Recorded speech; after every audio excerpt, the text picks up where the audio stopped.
Pak Yu. Selamat melayani untuk hari ini.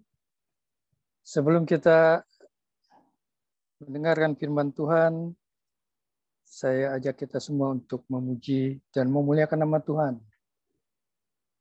Tapi sebelum itu mari kita bersatu dalam doa.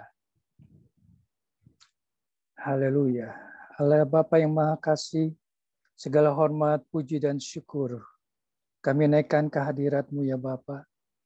Karena pada sore menjelang malam hari ini, kami diberikan kesempatan kembali untuk berkumpul bersama-sama di dalam Zoom Meeting Family Ministry di tempat ini Tuhan. Urapi kami semua Tuhan, agar supaya kami boleh mendapatkan berkat rohani daripada Engkau sendiri yang akan disampaikan oleh hamba-Mu. Dan juga kami ingin menyenangkan hati Tuhan dengan memuji dan memuliakan nama-Mu. Karena kami tahu Engkau bertahta di atas puji-pujian. Oleh sebab itu Tuhan, biarlah puji-pujian kami ini Kau urapi Tuhan kami semua agar supaya puji-pujian kami menjadi dupa yang harum di hadapan. Terima kasih Bapa, kami siap untuk memuji dan memuliakan nama-Mu. Hanya di dalam nama Tuhan kami, Yesus Kristus. Kami telah berdoa dan mengucap syukur. Haleluya. Amin. Baik, terima kasih. Apa kabar semuanya baik? Puji Tuhan ya. Mari kita angkat satu pujian.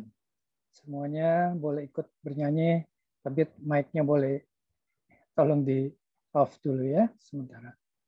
Mari kita menyanyikan sebuah lagu Menyenangkan-Mu sebagai ungkapan kita bahwa kita ingin menyenangkan hati Tuhan.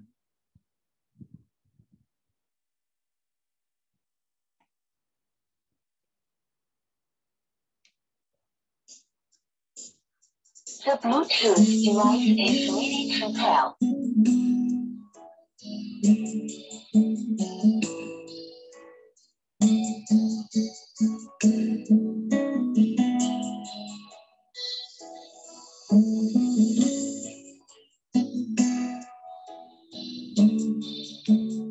Tuhan, aku mau menyenangkan.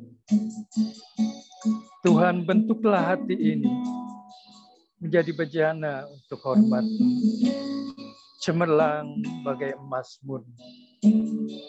Tuhan, kuserahkan hatiku, semua kuberikan kepadamu.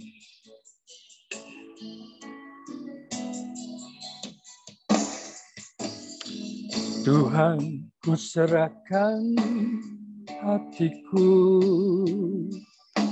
semua kuberikan padamu.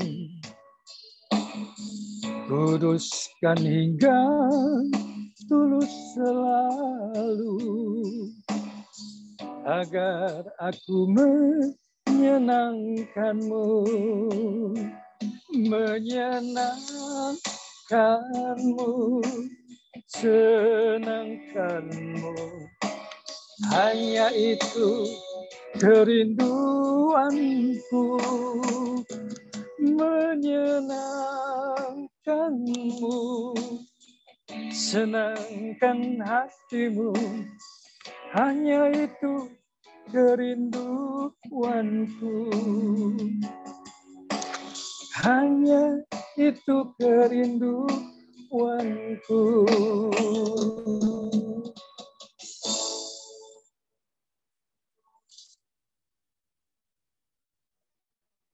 Ya, selanjutnya saya akan ngambil lagu Menolong Hidupku.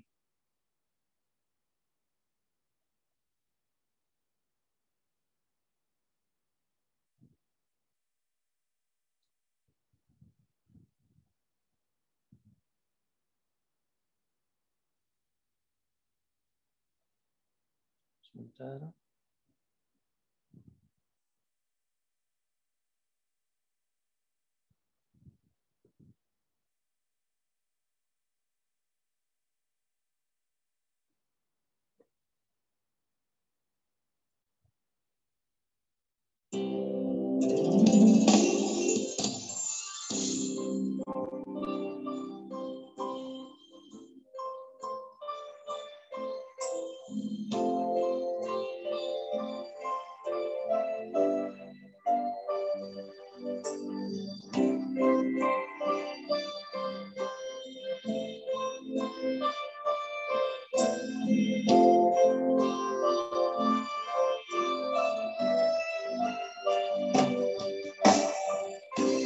saat ku dalam kesesakan, yang ku harap hanya Kau Tuhan. Saat badai hidup menerpa, masih ada Tuhan bagiku. Saat semua jalan tertutup, tiada yang sanggup menolong. Saat air mata tercurah, masih ada Tuhan bagiku. Penolong ku hanyalah dirimu, penghibur ku hanya Engkau Bapa-Ku, selalu menyertai hidupku. Kau Bapa-Ku yang setia.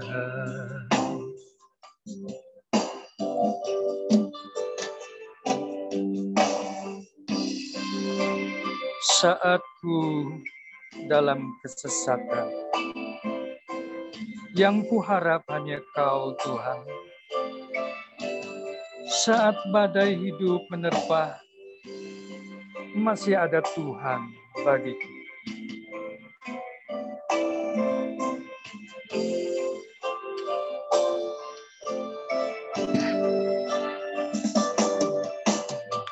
Saat semua jalan tertutup, tiada yang sanggup menolong.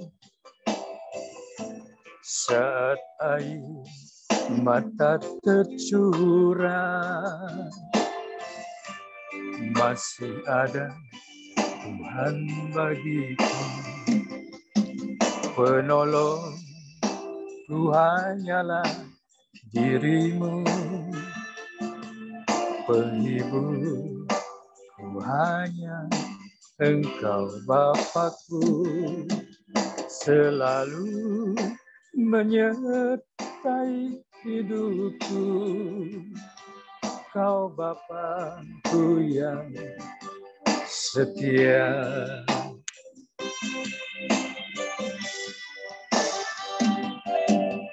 Penolong ku hanyalah dirimu, penghibur ku hanya Engkau Bapa-Ku, selalu menyertai hidupku. Kau Bapa-Ku yang setia. Kau Bapa-Ku yang setia.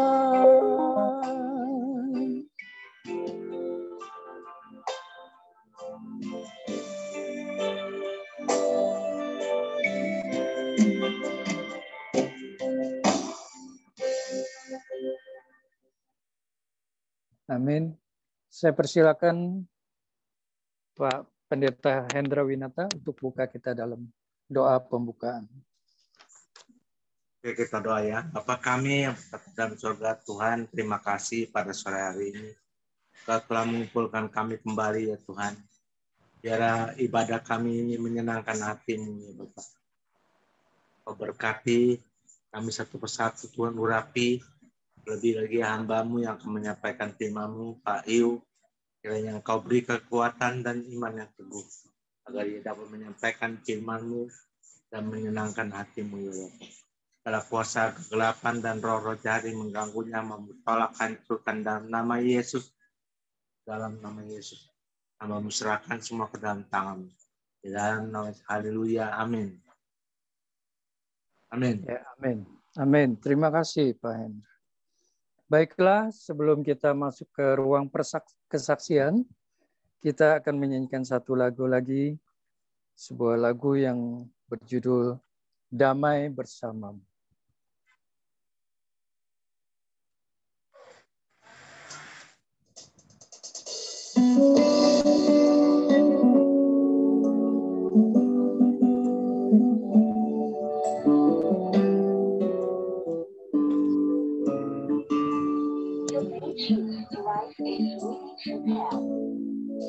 Semua kepalsuan dunia, dari semua kepalsuan dunia.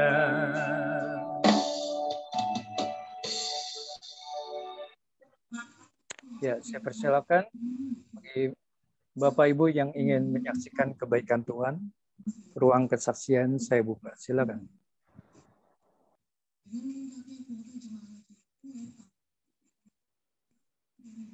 Ya teman-teman yang mau berbagi kesaksian kemuliaan nama Tuhan, jangan malu-malu ya. Ayo, siapa? Bu Messi, Bu Mika. Shalom, shalom Pak Lia. Komingwan. Ya, shalom. Shalom semuanya. Ini Lia mau kesaksian. Terima kasih sama shalom, Bu Lia. Tuhan. Terima kasih sama Tuhan, puji Tuhan. Hampir aja tadi pagi habis nggak sekolah ya. Ternyata Tuhan tolong untuk bertahan sampai honor bisa cair ya. Terima kasih sama Tuhan. Dan kita tetap berharap Tuhan pertolongannya tidak pernah terlambat. Karena emang udah lampu merah banget ini soalnya Tuhan. Lia percaya pasti Tuhan jawab. Terima kasih semuanya atas doa-doanya. Tuhan Yesus baik. Tetap mengucap syukur. Terima kasih Pak. Ya, makasih Bu Lia. Jabe. Tuhan berkati. Ada lagi yang mau kesaksian Bu Mika, Bu Tana.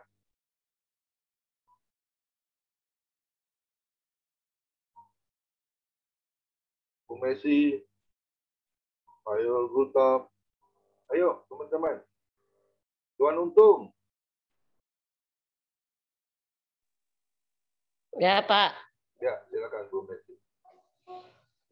Ya, saya nggak buka kamera ya Pak, karena lagi siap-siap.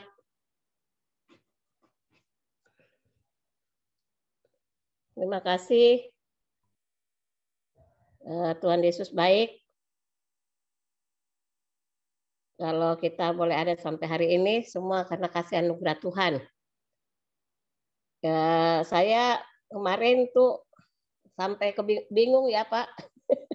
Karena hari Selasa itu saya khotbah itu satu hari itu 4 kali.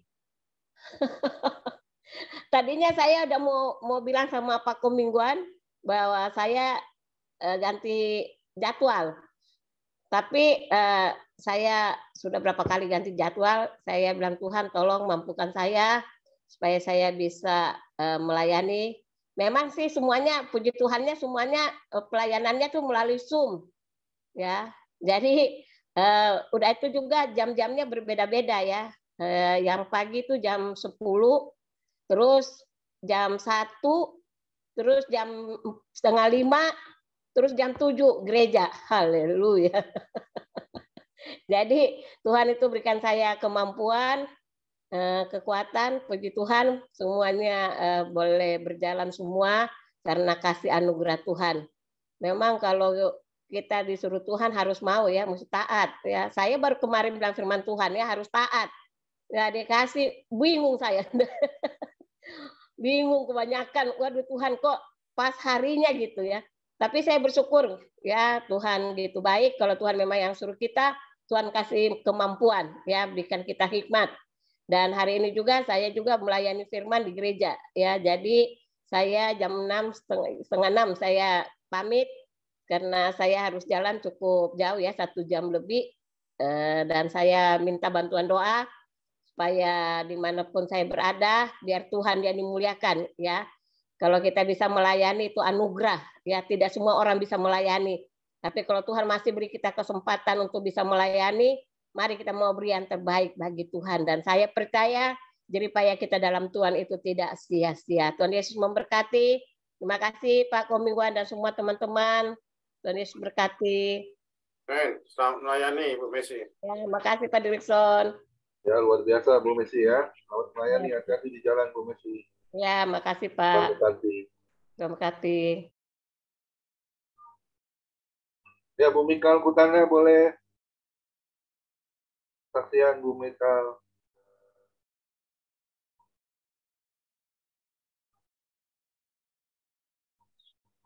Bu Mikal lagi bikin opor.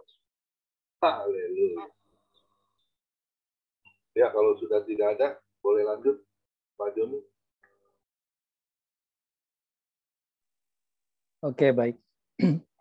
Ya, terima kasih untuk Bu Messi dan Ibu Lia yang sudah memberikan kesaksian. Mari kita lanjutkan, kita persiapkan hati kita untuk mendengarkan kebenaran firman Tuhan yang akan disampaikan oleh Bapak Pendeta Hugh. Mari kita siapkan hati kita dengan satu pujian, walau ku tak dapat melihat.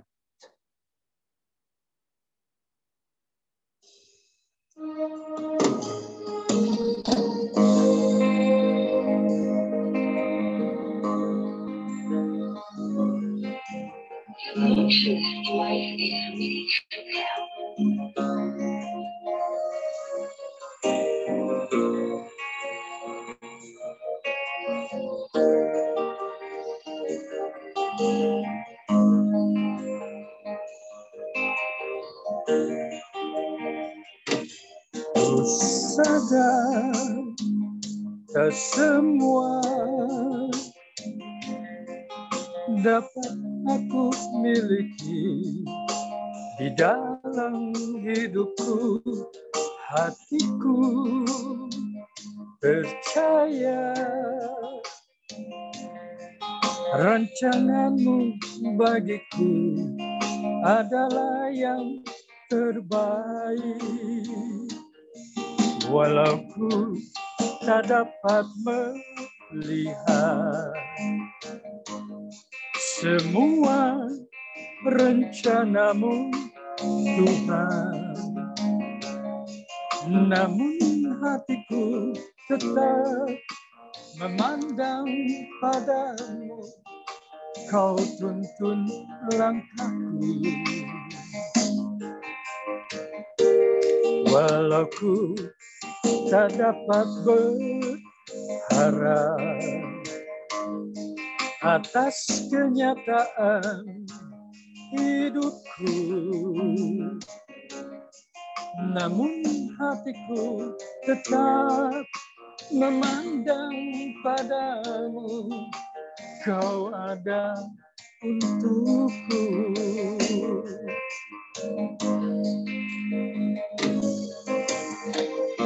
Ku sadar tidak semua dapat aku miliki di dalam hidupku.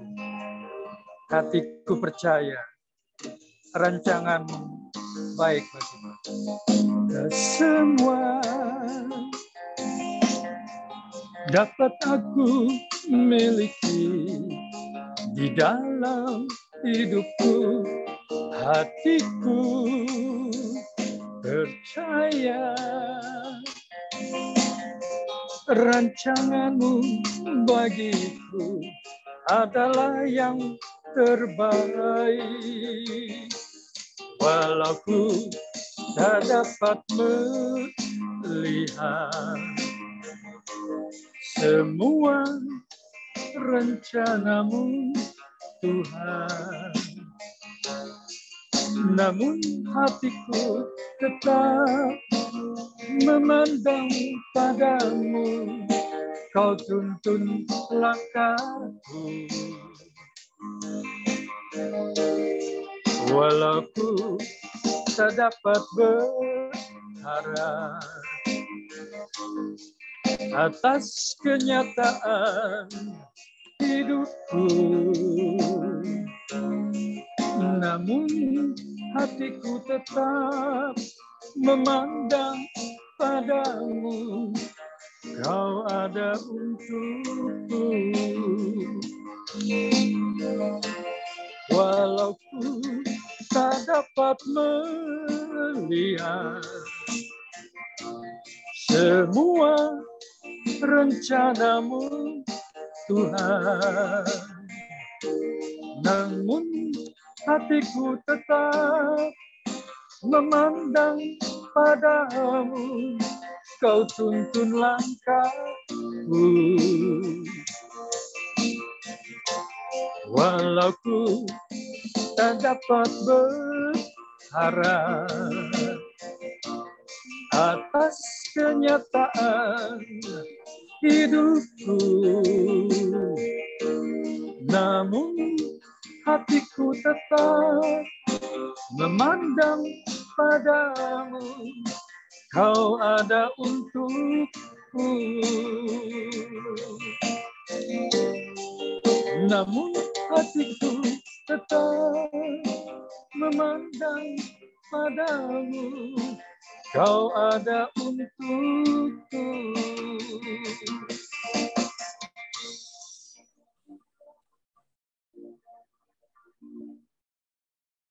Ya, silakan Ya, nampaknya. silakan. Pendeta Yu Dongter, Tuhan Yesus memberkati. Ya. Terima kasih Pak Bingguan. Terima kasih Pak Joni. Selamat sore semua. Saya izin sebentar untuk share slide-nya. Sambil saya mempersiapkan slide-nya, sepertinya ini ada banyak teman baru ya.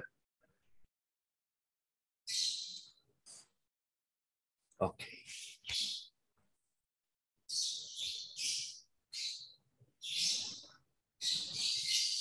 Oke. Baik, untuk teman-teman baru yang belum kenal, nama saya Hugh Chongji, biasanya dipanggil Hugh, supaya teman-teman yang baru nih gampang ingat nama saya, ingat aja ikan hiu itu ya. Jadi sudah langsung gampang. Ya. Saya aslinya warga negara Malaysia, tetapi sekarang tinggal di Surabaya, bekerja, melayani, dan semuanya, hampir semuanya di Surabaya. Khususnya beberapa tahun terakhir ini hampir tidak pernah kembali ke Malaysia. Tadi ada beberapa teman yang mengatakan mau berjalan-jalan liburan ke Malaysia. Saya sangat setuju. Negara saya itu cukup gampang dikunjungi, makanannya enak, dan juga cukup murah, tidak perlu biaya yang tinggi. Malam hari ini saya ingin sharing sedikit sesuatu yang mungkin sudah lama kita tidak pernah pikirkan, tapi ini saya ingin bagikan sebagai bekal yang kita bawa masuk di tahun 2023, yang katanya yang banyak orang prediksi tahun ini adalah tahun mulainya resesi, mulainya nggak enak, semuanya segalanya. Tapi kita bersama dengan Tuhan dan firman Tuhan yang memandu, memimpin, menuntun kita, mau apapun yang terjadi, kita tetap baik, kita tetap berani, kita tetap ya semuanya baik-baik aja bersama dengan Tuhan.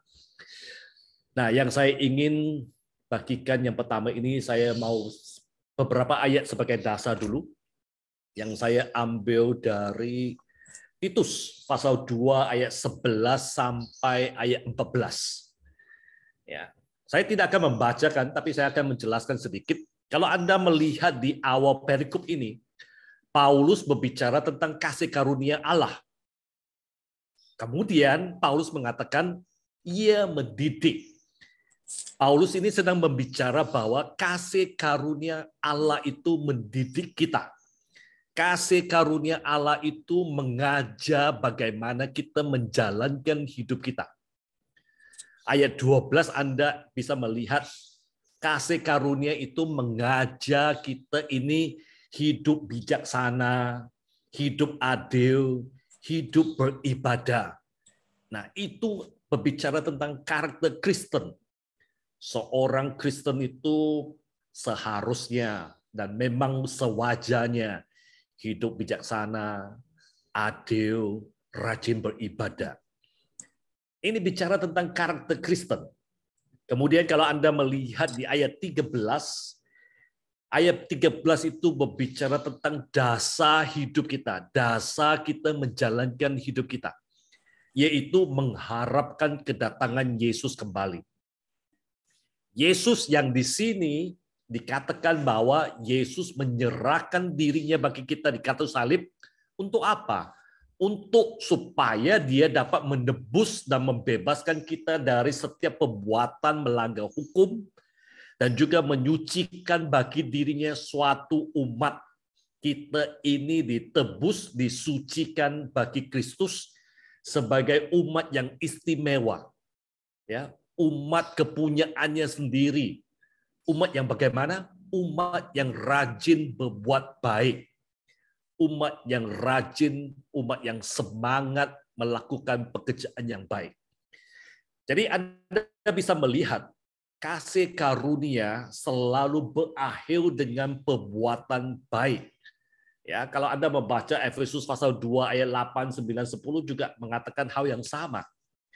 Jadi ketika saya bicara tentang hal-hal yang harus kita lakukan atau cara kita menjalankan hidup kita, saya tidak sedang mengatakan itu perbuatan demi kasih karunia.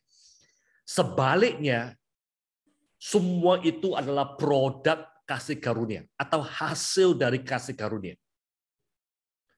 Tetapi jika kasih karunia tidak menghasilkan perbuatan yang baik dan yang benar, maka saya ragu, saya curiga itu adalah kasih karunia yang sesungguhnya.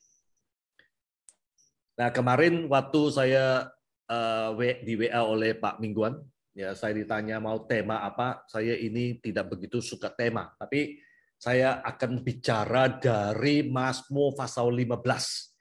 Di situ bicara tentang karakter. Ya.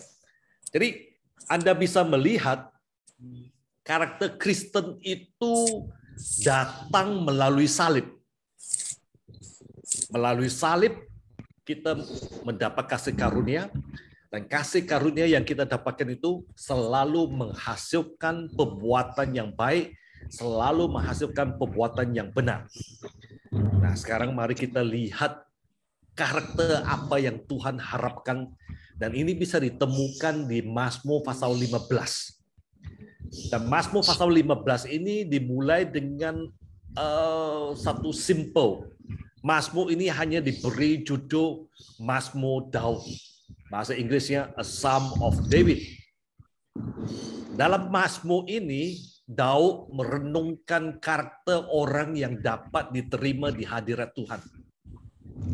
Daud mengajukan dua pertanyaan. Pertama, Tuhan, siapa yang boleh menumpang dalam kemah-Mu? Siapa yang boleh diam di gunung-Mu yang kudus? Saya rasa saya belajar, Daud ini mungkin seperti anak-anak Korah. Mungkin ingin tinggal di rumah Allah.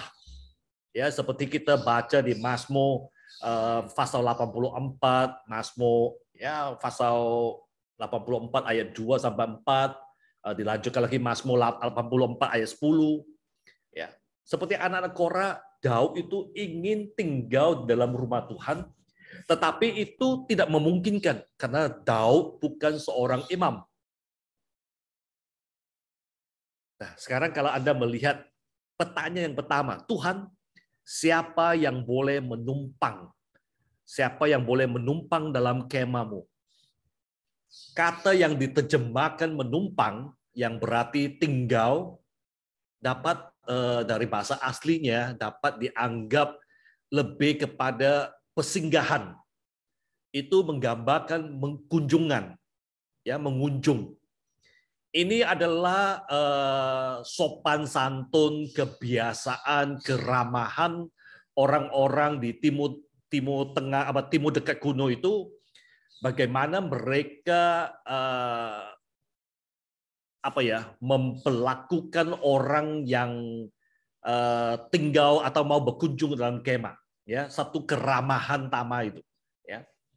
Nah, kata menumpang dalam kemah-Mu, kalau Anda belum tahu, kalau kita melihat kemah-Mu itu adalah kemah Tuhan.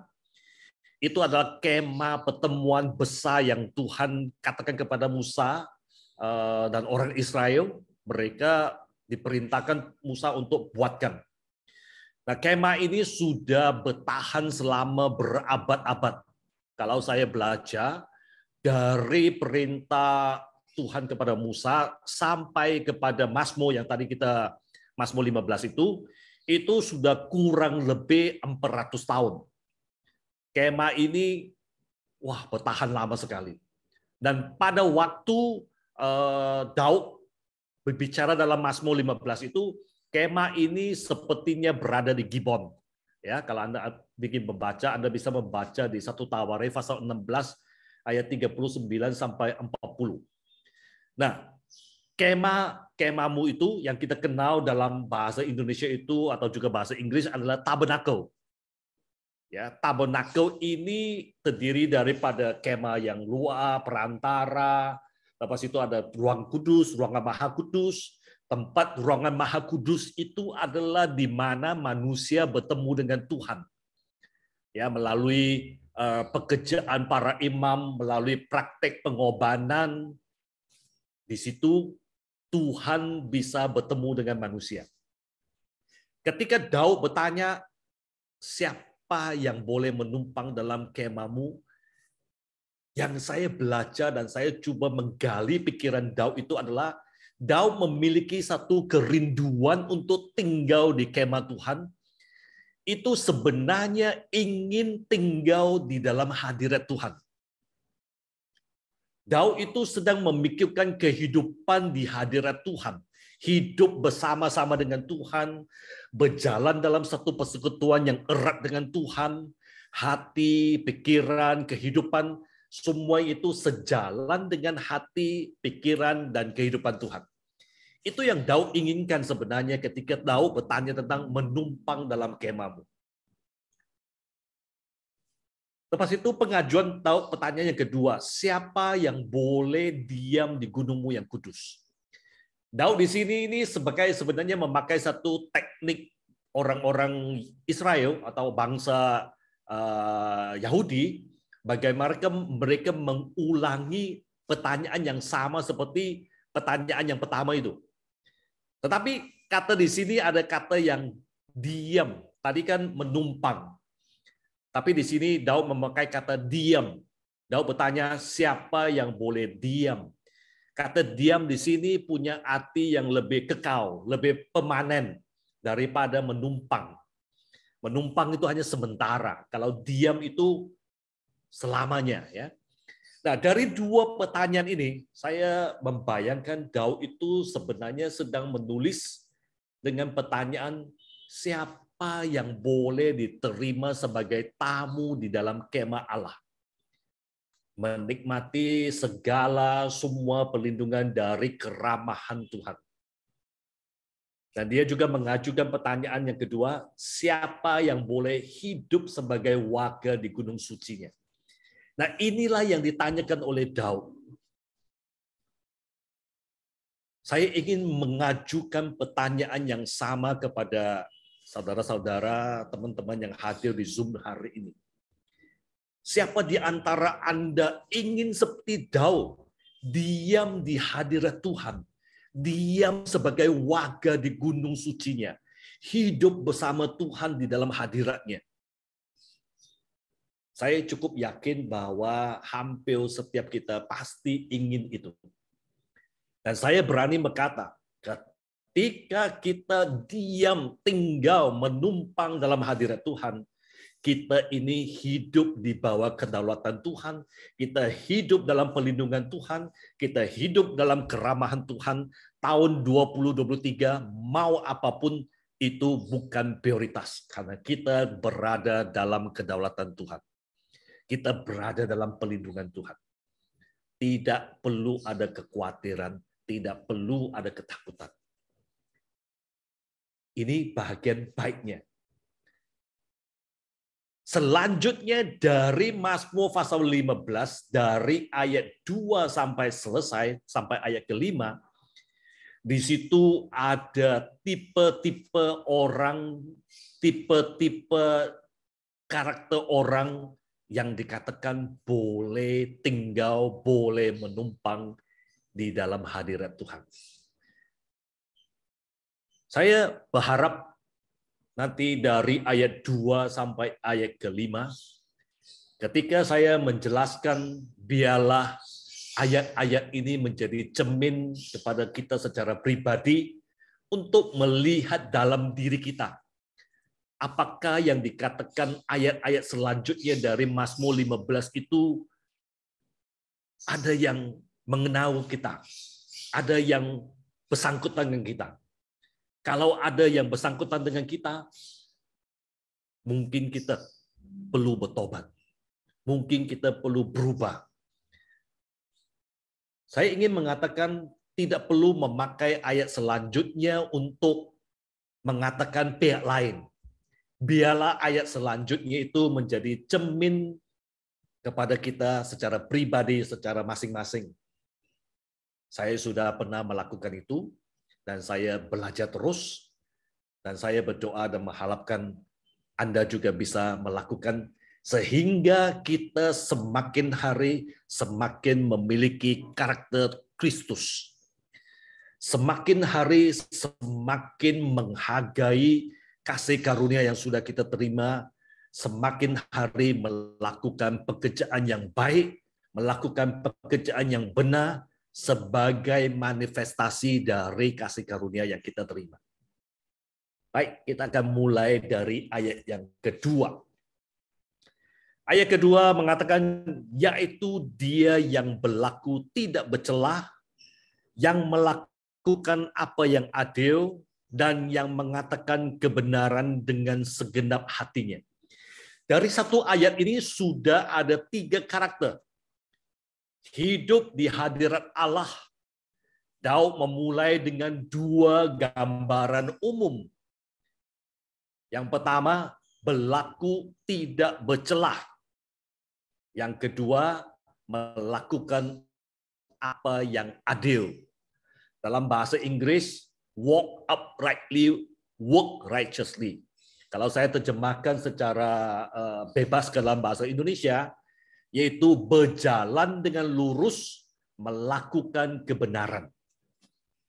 Daud di sini dalam Perjanjian Lama, dalam Mazmur ini memang sedang berbicara dalam perspektif Perjanjian Lama.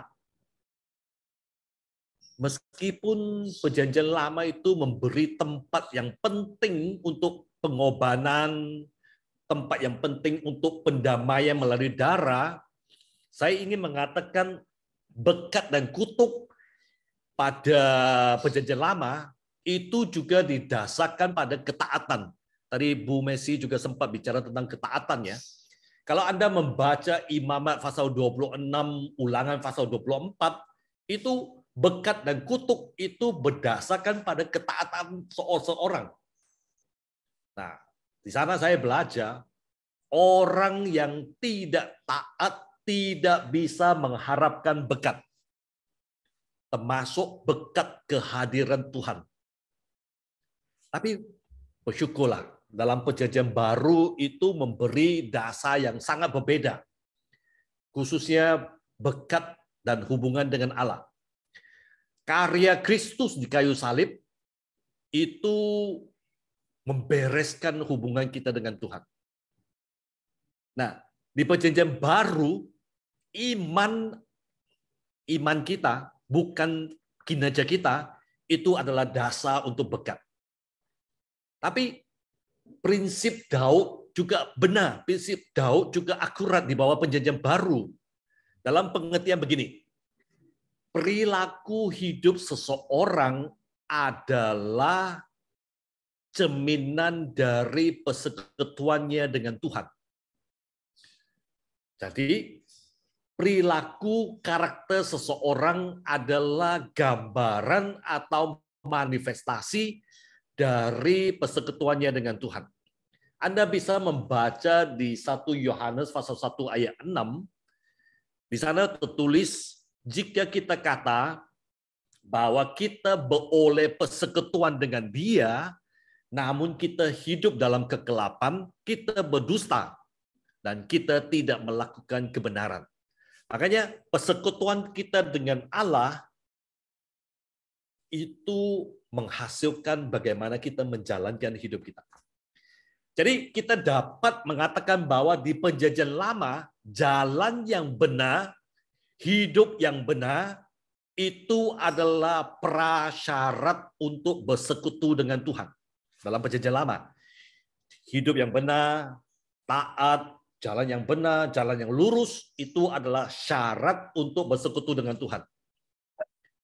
Tetapi di Perjanjian Baru, jalan yang benar, hidup yang lurus, itu adalah hasil dari persekutuan dengan Tuhan yang didasarkan pada iman. Lihat bedanya. Satu, di Perjanjian Lama, untuk bersekutu dengan Tuhan, kita harus benar, harus taat, harus baik, baru bisa bersekutu. Perjanjian Baru, hidup yang benar, hidup yang baik, hidup yang seharusnya menurut firman Tuhan, itu adalah hasil dari persekutuan kita dengan Tuhan yang didasarkan pada iman. Seorang yang berlaku tidak bercelah dapat berada dalam hadirat Allah. Karakter yang kedua, yang melakukan apa yang adil, yaitu melakukan kebenaran, melakukan sesuai dengan firman Tuhan. Bahasa Inggris saya, not your way, not my way, but God's way. Bukannya mau sakarapmu, bukan mau sakarapku, tapi sesuai dengan firman Tuhan. Melakukan apa yang adil. Karena keadilan ini seringkali relatif. Ketika kita melakukan sesuatu yang baik, orang yang menerima kebaikan, atau ketika kita melakukan satu keadilan kepada pihak yang lain, orang yang menerima keadilan itu belum tentu merasakan keadilan itu. Ya. Tetapi kalau kita melakukan kebenaran sesuai dengan firman Tuhan, pasti itu benar. Karakter yang ketiga, yang mengatakan kebenaran dengan segenap hatinya. Tipe orang ini adalah apa yang keluar dari mulutnya itu sama dengan apa yang ada dalam hatinya. Ya, kata orang kalau hatinya tidak bagus, yang keluar dari mulut juga tidak bagus. Orang ini tidak akan mengatakan satu hal dengan mulutnya dan memiliki hal yang lain dalam hatinya. Tipe orang yang melakukan atau mengatakan sesuatu dengan mulut yang berbeda dengan hatinya, kita kenal orang itu sebagai orang munafik. Tiga tipe yang bisa, atau tiga karakter pertama yang bisa tinggal di dalam hadirat Tuhan. Selanjutnya ayat ketiga. Yang tidak menyebarkan fitnah dengan lidahnya. Ini sekali lagi melakukan sesuatu dengan mulut. Ini adalah tipe orang yang tidak membicarakan orang lain di belakang mereka. Ini sebagai hamba Tuhan, saya ingin membela hamba Tuhan. Banyak orang membicarakan di belakang hamba Tuhan, membicarakan menyalahkan hamba Tuhan di belakang mereka. Ada orang yang mengatakan itu punggung seorang pendeta itu luka semua karena semuanya anak panah dari jemaat, dari orang lain selalu ditembakkan kepada belakang hamba Tuhan itu. Sebagai hamba Tuhan, saya lebih senang kalau ada kesalahan yang saya lakukan itu ada jemaat, ada teman, ada siapapun bisa mengingatkan, bisa mengkoreksi supaya saya tidak jatuh lebih dalam kesalahan itu lagi. Daripada membicara, daripada menyebar fitnah, lebih baik klarifikasi aja. Ya. Selanjutnya karakter yang lanjut itu adalah yang tidak berbuat jahat terhadap temannya. Ini bicara tentang teman, ya. Tidak melakukan sesuatu yang jahat, tidak merugikan temannya. Artinya melindungi temannya. Ini bicara tentang orang-orang yang dekat, orang-orang yang seiman. Yang lanjutnya, yang tidak menimpakan celah kepada tetangganya. Tetangga itu mungkin berbeda iman, mungkin berbeda keyakinan, mungkin berbeda suku. Kita ini memiliki karakter Kristus yang mengasihi, bukan menimpakan celah kepada mereka yang berbeda dengan kita. Kita ini disuruh, kita ini diperintah untuk mengasihi sesama. Sesama itu sesama manusia. Selagi itu manusia, kita punya kewajiban untuk mengasihi mereka. Selanjutnya ayat keempat, yang memandang hina orang yang tersingkir.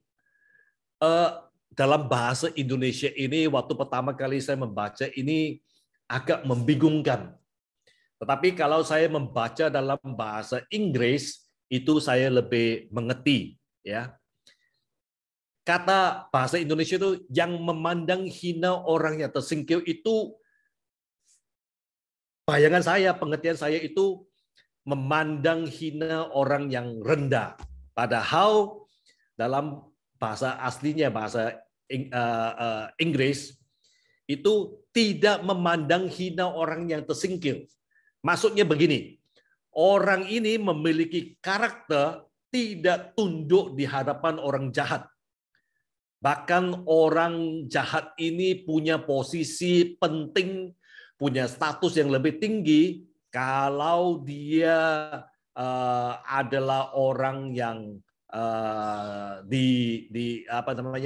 yang tidak benar, orang yang jahat. Kita tidak perlu menyanjung atau memandang orang ini dengan kehormatan. Kalau saya terjemahkan ayat 4 yang memandang hina orang yang tersingkir dari bahasa Inggris kepada bahasa Indonesia, mungkin terjemahan seperti ini, yang di matanya menghina orang keji. Kurang lebih seperti itu ya, yang di matanya menghina orang keji. Itu maksudnya tidak akan tunduk di hadapan orang jahat, tidak tunduk di hadapan orang keji, bahkan orang keji itu punya status jabatan politik yang lebih tinggi. Ya. Selagi orang itu adalah orang jahat, orang keji, dia dipandang hina oleh orang ini. Selanjutnya, memuliakan orang yang takut akan Tuhan. Nah, ini adalah kebalikannya. Satunya, meskipun orang keji ini punya status jabatan yang tinggi, dia tidak dipandang secara terhormat. Tidak perlu menghormati orang itu. Sebaliknya, orang yang rendah, orang yang punya status jabatan yang mungkin, tanda kutip, hina. Selagi orang itu takut akan Tuhan, orang itu dihormati. Orang itu diberi suatu kehormatan. Jadi orang yang tinggi tapi jahat tidak perlu disanjung, tidak perlu tunduk. Sebaliknya orang yang punya status jabatan, mungkin juga kehidupan yang rendah, tetapi selagi orang ini takut akan Tuhan, wajib layak diberi hormat. Ya, bahkan ketika mereka itu seperti orang yang tidak penting, kita juga memperlakukan orang ini dengan hormat karena orang ini takut akan Tuhan. Karakter yang selanjutnya adalah karakter yang pegang pada sumpah walaupun rugi.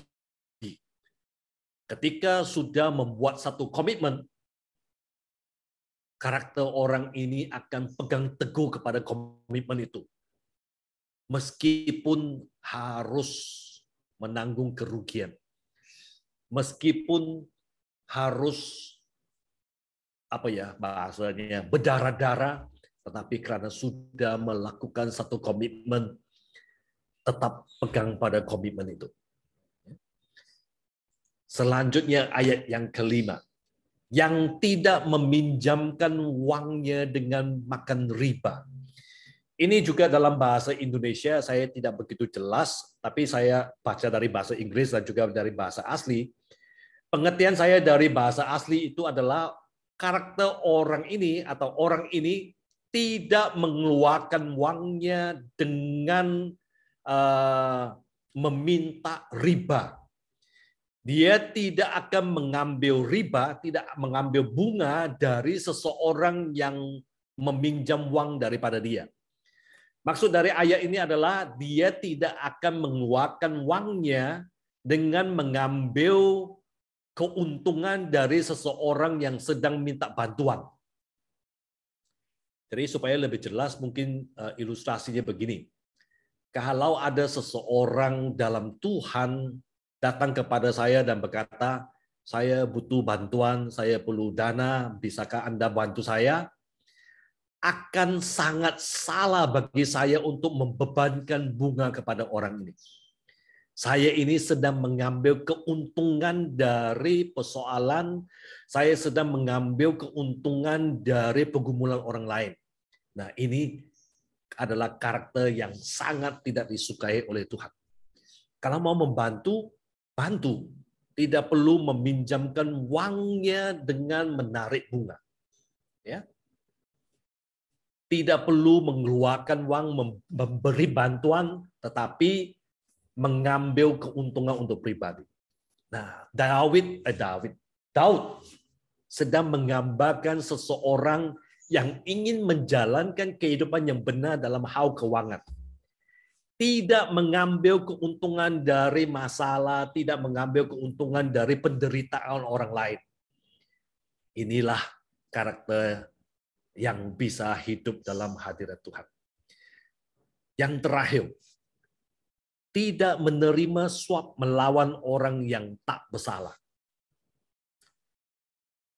Ada waktunya di Indonesia ini, saya juga tidak begitu sukacita menyampaikan. Ada yang berkata, hukum di sini bisa dibeli. Ayat 5 ini mengatakan, tidak menerima suap melawan orang yang tidak bersalah. Saya tidak tahu sehari-harinya pekerjaan Anda itu apa. Tapi kalau Anda berada dalam satu posisi, berada dalam satu otoritas, janganlah dan sangat-sangat tidak boleh menerima suap. Apalagi menerima suap melawan orang yang tidak bersalah. Anda tidak dapat menjual nilai keberhargaan Anda dengan menerima suap. Tidak boleh melakukan itu.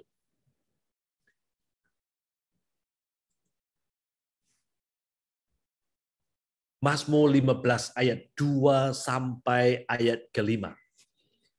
Yaitu dia yang berlaku tidak bercela, yang melaku apa yang adil, yang mengatakan kebenaran dengan segenap hati, yang tidak menyebarkan fitnah dengan lidahnya, yang tidak berbuat jahat terhadap temannya, yang tidak menimpakan cela kepada tetangganya, yang memandang hina orang yang tersingkil, memuliakan orang yang takut akan Tuhan, pegang pada sumpah walaupun rugi, tidak meminjamkan uangnya dengan makan riba, dan tidak menerima suap melawan orang yang tak bersalah. Ayat ke-5 ini ditutup dengan satu kalimat, siapa yang berlaku demikian tidak akan goyah selama-lamanya. Siapa yang berlaku demikian tidak akan bergoyah selama-lamanya. Mazmur 15 ini adalah jawaban dari etika Kristen. Mazmur 15 ini bicara tentang karakter Kristen. Dan semua dari ayat 2 sampai ayat 5 itu menjawab pertanyaan Daud, siapa yang boleh menumpang di kemahnya Tuhan? Siapa yang boleh diam di gunung suci? Ini berbicara tentang siapa atau karakter apa yang boleh hidup dalam hadirat Tuhan. Memang benar. Siapa yang berlaku demikian? Siapa yang berlaku seluruh ayat dari 2 sampai 5 tidak akan goyah selama-lamanya. Kenapa? Karena orang yang melakukan demikian hidup dalam hadirat Allah, hidup dalam kedaulatan Allah, hidup dalam perlindungan Allah, hidup dalam keramahan Allah. Bagaimana orang yang hidup bersama Allah akan goyah selama-lamanya. Maka sekiranya Anda mendengar bahwa tahun 2023 adalah tahun resesi, tahun yang tidak bagus, tahun yang segalanya jelek, Anda perlu melihat seluruh Mazmur 15 ini dan jadikan itu sebagai cerminan untuk diri Anda masing-masing. Dan kalau ada dari ayat 2 sampai ayat 5, ada yang tidak benar dalam diri Anda dan diri saya, maka mari kita bertobat dan mari kita taat. Maka kita akan hidup dalam hadirat Allah yang tidak akan goyah selama-lamanya. Inilah firman Tuhan sebagai panduan, sebagai bekal, sebagai suatu tuntunan kita bersama untuk kita masuk dalam tahun 2023. Biarlah ayat-ayat ini sekali lagi menjadi cermin untuk setiap kita secara pribadi. Dan kalau ada karakter dalam Mazmur ini yang tidak benar dalam diri kita, mari kita bertobat.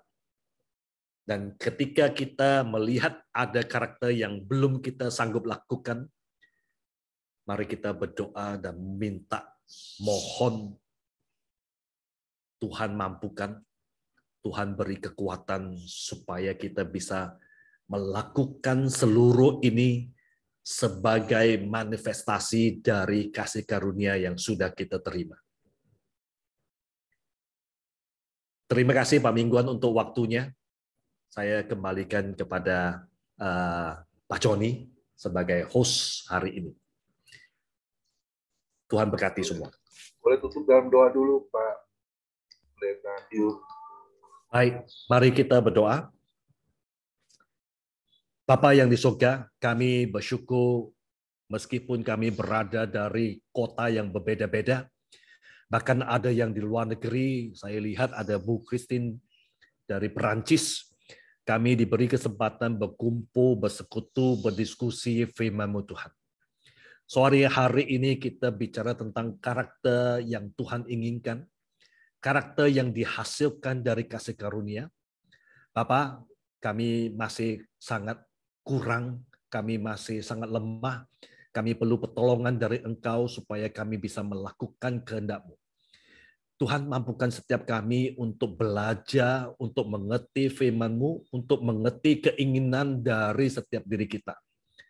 Biarlah apa yang kami belajar, karakter yang kami belajar malam hari ini, bisa membuat kami, bisa memberi kami suatu refleksi secara pribadi, sehingga kami mau taat, kami mau belajar, supaya atau sehingga kami semakin hari semakin seperti Kristus.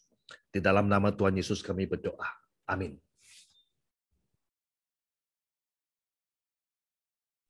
Ya, terima kasih yang banyak, Pendeta Yu Chongce ya. Memang di dalam kehidupan setiap kita orang percaya ya, yang mana kita sudah terpanggil, bahkan bukan hanya terpanggil ya, tapi jadi orang pilihan Tuhan. Kita ini harus hidup benar di hadapan Tuhan. Jadi jangan lagi kita melakukan kesalahan ya, dosa ya. Karena saya percaya kalau kita menurut apa yang menjadi keinginan Tuhan di Mazmur 15 ayat 1 sampai 5 itu ya, itulah yang kita bisa memasuki di dalam kerajaan Allah ya. Memang nggak mudah ya. Dikatakan firman Tuhan ya, banyak orang yang menuju ke jalan yang sempit itu, tetapi sedikit orang yang mendapatkannya. Kemana itu jalan sempit itu? Ya ke sorga ya. Tapi kita harus ingat ya, Efesus 2 ayat 10. Kita ini buatan Allah yang kita ini buatan Allah yang di dalam Kristus Yesus yang mana telah dipersiapkan sebelumnya untuk kita melakukan pekerjaan baik. Pekerjaan baik itu bukan pekerjaan yang mudah ya. Jadi jujur, ya. Tidak iri hati, ya. Tidak membenci, ya. Itu kadang-kadang kan manusia ini kan nggak luput ya dari kesalahan. Dan maka tak manusia hamba Tuhan pun nggak akan kebal dosa. Ya, kita masih bisa jatuh dalam dosa. Kemarin kita sudah mendengar apa yang menjadi isi hati Tuhan ya melalui Madam Christine Galatia 5 ayat 22-25 ya, 22-23 ya, itu buah roh ya, kasih, sukacita, damai sejahtera, kesabaran, kemurahan, ya, kesetiaan, kelemah lembutan, penguasaan diri. Itu yang harus kita lakukan loh dalam kehidupan orang percaya. Kenapa? Kasih yang pertama itu ada di buah roh. Itu kan kita tahu ya, pengharapan ya, yang paling terpenting adalah kasih. Nah, kita masih ada kasih nggak terhadap sesama? Apalagi kita terhadap Tuhan. Ya, orang yang mengasihi Tuhan, Yohanes 14 ayat 15. Jika engkau yang mengasihi aku, engkau harus mentaati segala perintahku. Nah, emang nggak mudah jadi anak Tuhan ya, orang Kristen. Kita ini sudah menjadi terang Kristus, jadi kita harus melakukan apa yang ada di firman Tuhan. Ya, terkadang, aduh yang ini nggak bisa nih saya. Yang ini khusus buat Pak Yu aja, saya yang lain aja. Ya, terkadang kita suka pilih-pilih ya seperti itu, tapi Tuhan nggak mau seperti itu. Seperti hari ini juga ya kita mendengarkan kebenaran firman Tuhan. Itu ada di Keluaran 19 ayat 5, jika engkau sungguh-sungguh mendengarkan firman-Ku dan berpegang kepada perjanjian-Ku, engkau akan menjadi harta kesayangan-Ku sendiri dari segala bangsa, karena akulah yang punya kerajaan di bumi dan di surga. Amin. Kita harus melakukan apa yang benar di hadapan Tuhan. Memang nggak mudah ya, tapi kita pasti bisa melakukan. Bersama Yesus tidak ada yang suka. Mazmur 37 ayat 23. Tuhan itu menetapkan langkah-langkah orang yang hidupnya berkenan kepada Dia. Apakah hidup kita sudah berkenan atau masih berkenan sampai saat ini? Tadi dikatakannya, Ayu ya, kalau yang belum melakukannya, ayo masih ada kesempatan kita terus melakukan pertobatan. Amin. Yang bertobat itu bukan hanya sekali, berulang-ulang, karena manusia ini rentan ya. Terkadang roh nurut, tetapi daging ini yang bicara, nggak usah lah, apa ini ibadah setiap hari, bosen. Nah ini yang repot ya. Apalagi kalau yang ibadahnya cuma setahun sekali ya. Kalau Natal baru nongol ya. Kalau Pasca baru kelihatan juga ya. Tapi nggak ada di family ministry, nggak ada yang seperti itu. Amin. Terima kasih sekali lagi hambanya kita Yu yang sudah menjadi berkat firman Tuhan ya. Hamba ini juga saya percaya udah lulus ya sekolahnya ya. Mau dilulusin sekali lagi jadi S3. Wah, luar biasa ini ya. Mantap ini. Nggak ada yang mustahil buat Tuhan. Pengusaha aja bisa dipakai oleh Tuhan. Ya, itulah keajaiban Tuhan. Karena di Lukas 5 ayat 32, Tuhan Yesus itu datang bukan untuk mencari orang benar, tetapi Dia mencari orang yang berdosa. Untuk apa? Bertobat. Amin. Tuhan Yesus memberkati. Kiranya terus pelayanan Pendeta Yu menjadi berkat ya untuk kemuliaan nama Tuhan. Istri, anak, usahanya diberkati terus oleh Tuhan berkelimpahan. Amin.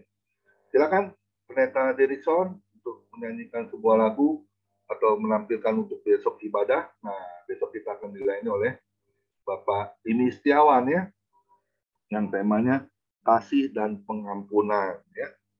Besok kita akan dilayani oleh hambanya, Pak Dini Setiawan, pasti akan kita diberkati juga seperti hari ini kita diberkati ya oleh hambanya Pendeta Yu. Tuhan Yesus memberkati. Silakan sebuah pujian Pendeta Derikson sebelum masuk doa syafaat Ibu Lydia.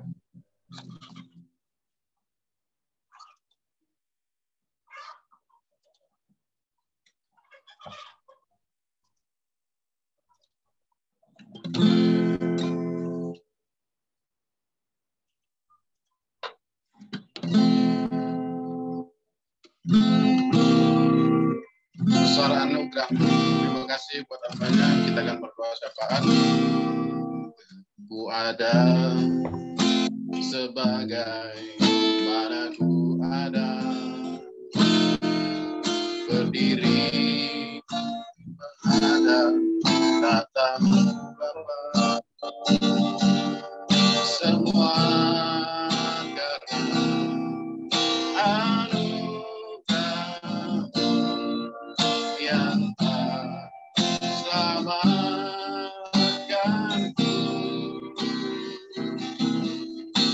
Hidup dalam segala kelimpahan, ku layak untuk melayani Tuhan. Semua karena anugerah-Mu tercurah bagiku.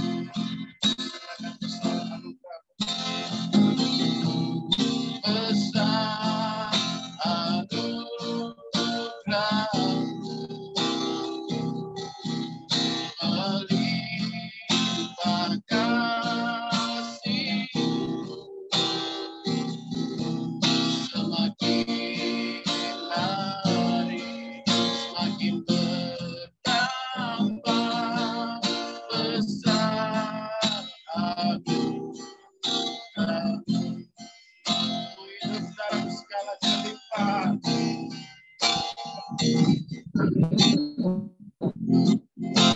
dalam segala kelimpahan, ku layak untuk melayani Tuhan. Semua karena anugerah-Mu tercurah bagiku. Besar anugerah-Mu melimpah bagiku, semakin hari semakin bertambah besar anugerah-Mu. Besar anugerah-Mu melimpah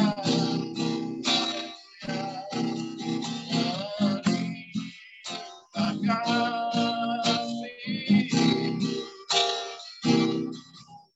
semakin hari semakin bertambah besar anugerah-Mu, semakin hari semakin bertambah besar anugerah-Mu.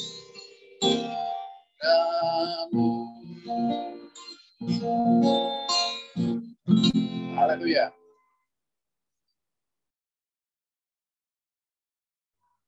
Ya, Bu Lydia, doa syafaat.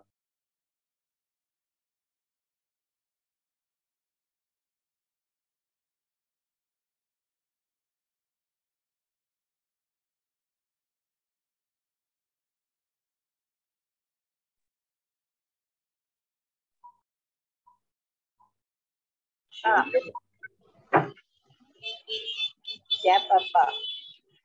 Bu Lydia, doa syafaat. Saya lagi ini nih, kalau saya dibuka ya lupa saya. Lagi disalah.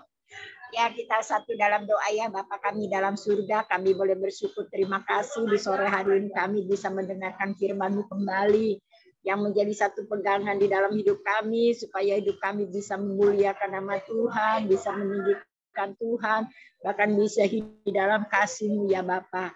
Biar Tuhan Kau pakai hamba-Mu Pak Hiu Tuhan, Kau sertai, Kau campur tangan, biar kasih-Mu terus memeliharakan, memakai dalam pelayanannya. Berkati semua keluarganya Tuhan, biar semuanya mereka boleh datang, boleh percaya kepada Tuhan. Terima kasih Bapak, kami juga berdoa buat Bapak Pendeta Pamingguan Tuhan, Kau sertai terus, berikan kekuatan, kesehatan, hikmat yang daripada-Mu, untuk mengatur semua keluarganya Tuhan, biar lebih indah lagi, biar semuanya Tuhan berkati campur tangan-Mu. Terima kasih Bapak, kami juga berdoa buat Pak Hendra Tuhan, Kau jamah, berikan kesembuhan, buat kaki, buat tangannya, pulihkan kembali seperti semula Tuhan. Biar kasih-Mu terus menyertai, menolong, dan campur tangan Tuhan. Berkati semua keluarganya Tuhan, tolong. Terima kasih Bapak, kami serahkan semua ke dalam tangan kasih-Mu. Tuhan tolong semua kami yang sudah ikut di dalam family ministry ini Tuhan. Kau berkati kami semuanya, apapun yang kami hadapi, kami percaya Tuhan terus membuka jalan dan menolongnya ya Bapak. Yang sakit Tuhan jamah sembuhkan, yang di dalam bermasalah Tuhan buka jalan. Yang sudah jauh, yang mundur daripada-Mu, panggil kembali, biar mereka boleh datang, boleh beribadah kepada Tuhan kembali. Terima kasih Tuhan, semua pengurus dari family ministry ini Kau berkati, Kau campur tangan Tuhan semuanya. Terima kasih Bapak, kami juga doakan buat hamba-hamba-Mu, Kau pakai mereka semuanya, lindungi, jaga Tuhan, dari hal-hal yang tidak baik Tuhan. Biar sebuah hamba-Mu dipakai Tuhan, boleh menjadi panutan, menjadi contoh dan teladan yang baik Tuhan. Untuk semua jemaat bisa melihat ya Bapa, dan juga jemaat semuanya berkati, tolong semuanya Tuhan. Biar kasih-Mu juga akan menyertai pada mereka semuanya. Terima kasih Bapa, kami serahkan semua ke dalam tangan kasih-Mu. Kami juga berdoa buat bangsa negara kami, buat pemerintahan kami, buat Bapak Presiden Wakil, Kabinet Pusat sampai ke daerah Tuhan, tolong semuanya. Biar Tuhan akan menyertai dan campur tangan, biar mereka masing-masing bekerja di tempatnya Tuhan. Biar di dalam tahun yang baru ini mereka lebih lagi baik bekerja Tuhan. Biar bisa membenahkan Indonesia dan juga kebersihan Tuhan. Kami percaya Tuhan akan menolong buat bangsa kami. Selihkan mereka biar boleh datang, boleh percaya kepada Tuhan. Mari Tuhan yang akan tolong semuanya. Terima kasih Bapak, kami serahkan semua doa kami, permohonan kami. Kami percaya mujizat terus terjadi Tuhan. Perlindungan Tuhan, ya Tuhan buat Indonesia ini Tuhan. Jauhkan hal-hal yang Tuhan tidak kami inginkan. Bencana alam dan juga Tuhan, tanah longsor dan sebagainya. Tuhan tolong semuanya. Biar Tuhan semuanya Tuhan akan melindungi, menjaga dan menolongnya. Bapa, kami serahkan semua ke dalam tangan kasih-Mu. Inilah Tuhan yang menjadi doa dan permohonan kami. Segala puji dan hormat syukur hanya bagi nama Tuhan. Di dalam nama Yesus kami sudah berdoa. Haleluya. Amin.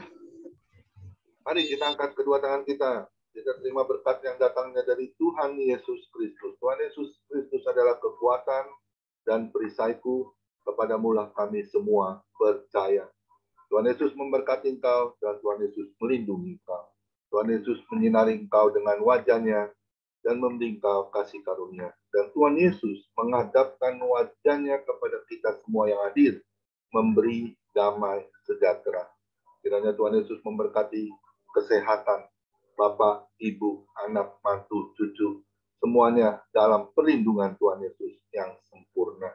Dan juga kiranya Tuhan Yesus memberkati pekerjaan Bapak, Ibu, anak, mantu, cucu. Semuanya dibuatnya berhasil dan beruntung di dalam nama Tuhan Yesus. Dan juga kiranya Tuhan Yesus memberkati pelayanan Bapak, Ibu, anak, mantu, cucu. Semuanya perkenanan Tuhan ada.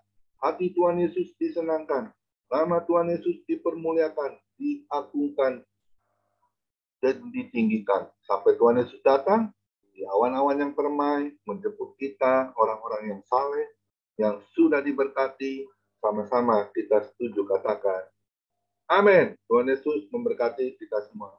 Silakan Pendeta Derison untuk bincang-bincang. Tuhan Yesus memberkati. Ya. Terima kasih Pak Pendeta Kamingguan, terima kasih Ibu Pendeta Lydia Jumali. Kita percaya doa syafaat kita telah dikabulkan oleh Tuhan.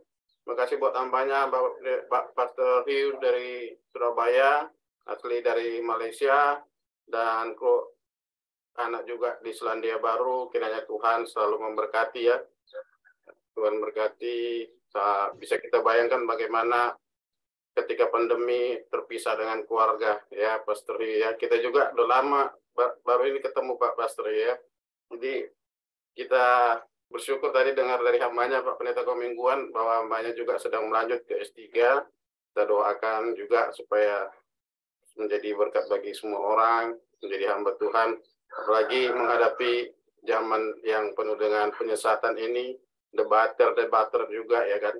Dan yang Bapak sampaikan juga pada hari ini, itu juga kalau kita tidak hati-hati bisa menjadi bahan debat yang tidak habis-habisnya. Karena kalau di Perjanjian Baru tadi, Bapak sudah buka dari Titus bahwa semua karena kasih karunia. Kemudian kalau dari Daud, bahwa yang bisa bertemu dengan Tuhan, baik di gunung Tuhan, baik di kemah Tuhan adalah orang yang suci, orang yang tidak melakukan dosa seperti itu. Sementara ketika Yesus sudah disalibkan dan darahnya sudah tercurah, kita sudah diselesaikan, artinya didamaikan dengan Allah. Artinya di sini terjadi seringkali perdebatan antara apakah orang yang sudah menerima kasih karunia itu harus berbuat baik. Dan ternyata kalau kita baca itu, kalau orang yang tidak membaca Alkitab dengan firman Tuhan tidak selesai ya, tanggung-tanggung baca Alkitab. Sementara Yakobus juga katakan iman tanpa perbuatan juga pasti mati. Jadi kadang-kadang orang mengatakan cukuplah menerima Yesus Kristus sebagai Tuhan dan Juru Selamat dan percaya kita sudah bebas mau melakukan apapun. Ada orang yang percaya seperti itu. Ya, tapi kalau kita lihat mengapa Yesus datang ke dalam dunia ini, karena tadi itu, karena kalau kita baca dari Mazmur tadi, memang gak ada manusia yang mampu dengan sempurna melakukan ini. Karena itulah Yesus mati untuk bisa menebus kita, ya. Karena manusia tidak mampu menyelamatkan dirinya, bahkan menyucikan dirinya sendiri tidak mampu. Sementara persyaratan utama itu adalah kita dapat diam dalam arti yang dikatakan Pastor itu tadi, bahwa kita bersama dengan Allah, jangan ada dosa seperti itu. Nah, kita disucikan oleh darah Yesus. Nah, terima kasih buat hambanya. Tuhan memberkati, kita semakin dikuatkan. Apalagi tahun 2023 ini, marilah kita iman yang berbuah. Ya, seperti di Yohanes pasal 15, ya, bahwa kita harus berbuah dan semakin dibersihkan supaya semakin banyak berbuah. Dan buah-buah roh itu kemarin sudah dibicarakan. Kalau iman itu tanpa buah, tanpa buah pertobatan, dan tanpa buah pelayanan segala macam, itu namanya iman yang mati. Terima kasih buat hambanya. Ya, silakan teman-teman, ini nanti keburu datang yang mau konseling lagi, Pastor Dodi Menat, silakan. Nanti ada konseling lagi, izin lagi. Silakan Pak Dodi. Ya, ada yang sudah angkat tangan duluan, Pak. Oh iya. Iya, ada Ibu Mikal, ada Dwi. Saya kadang-kadang nggak memandang yang perempuan, takut tergoda. Iya. Bisa aja. Mohon maaf, Mikal. Kalau Terima kasih Pak Dodi. Maaf saya tidak buka kamera. Terima kasih hambanya Bapak Hiu yang sudah memaparkan firman Tuhan luar biasa. Saya mendapatkan hal baru ya dari eksegese yang disampaikan, mulai dari latar belakang, bagaimana dua alasan dikemukakan oleh Raja Daud dan dilatar belakangi hal yang baru buat saya. Dan thank you untuk hari ini. Dan biasanya orang-orang yang basicnya dokter yang bisa jelaskan seperti ini. Apakah sedang studi atau sudah selesai? Sepertinya tadi Pak Mingguan itu mengharapkan saya lanjut studi S3, tapi belum. Saya baru wisuda bulan Juli kemarin. S2 baru selesai. Oh. Jadi belum masuk S3. Itu Pak Mingguan yang mengharapkan. Ini udah makanan S2, udah pas. Eksegesinya sangat luar biasa dan sangat sistematis dan banyak hal baru dan sangat terberkati. Terima kasih hambanya. Puji Tuhan Tuhan. Yesus memberkati. Shalom. Terima kasih Bu Mikal. Tuhan berkati. Ya, cepat sembuh ya Bu Mikal ya. Iya, terima kasih Pak Pendeta Derikson. Ya. Ini jadwal juga, jadi WL kemarin saya dengar walaupun dari mobil WL-nya, wah saya juga hampir apa namanya kepenuhan roh. Haleluya. Saya ditunjuk tiba-tiba kebetulan ya memang ibadah ya siap tubuh jiwa dan roh. Jadi kalau ditunjuk ya harus siap. Terima kasih untuk hal itu. Tuhan berkati kita semua. Ya katanya Pastor Hiu tadi jangan dipuji katanya. Jangan terlalu tinggi dipuji kan gitu. Silakan Pastor Dodi. Shalom. Ya, ada Dwi sudah juga angkat tangan dari Dwi, jadi mana Dwi-nya? Nggak usah deh. Yang penting saya itu memberkati dari Pastor Hiu Pastor Hiu ya Pak. Ya. Pastor hiu apa hiu? Apa hui? Pokoknya ingat kata pastor tadi, ingat aja ikan hiu. Iya, terima kasih buat sharingnya ke depannya. Pastor hiu ya, apa hiu apa hui? Apa susah?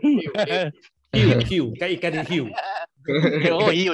Iya, susah soalnya. Ya, sangat memberkati. Sangat menginspirasi buat saya dan keluarga saya dan keluarganya Pastor Hiu dan semuanya yang ada di Zoom ministry family ini. Tuhan Yesus memberkati, itu aja. Silakan Pak Dodi. Ya, terima kasih Pak Luis Susanto. Tuhan berkati. Silakan Pak Dodi. ya saya pasti mau nyanyi satu lagu sesuai dengan apa yang saya sudah dengar lewat kebenaran firman tadi. Tapi ada satu statement yang bagus yang saya ingin buat kita renungkan yang Pastor Hiu sampaikan tadi tentang hamba Tuhan. Jadi jangan selalu membicarakan. Jadi hamba Tuhan itu kayak orang yang memang lukanya begitu banyak kalau diserang terus.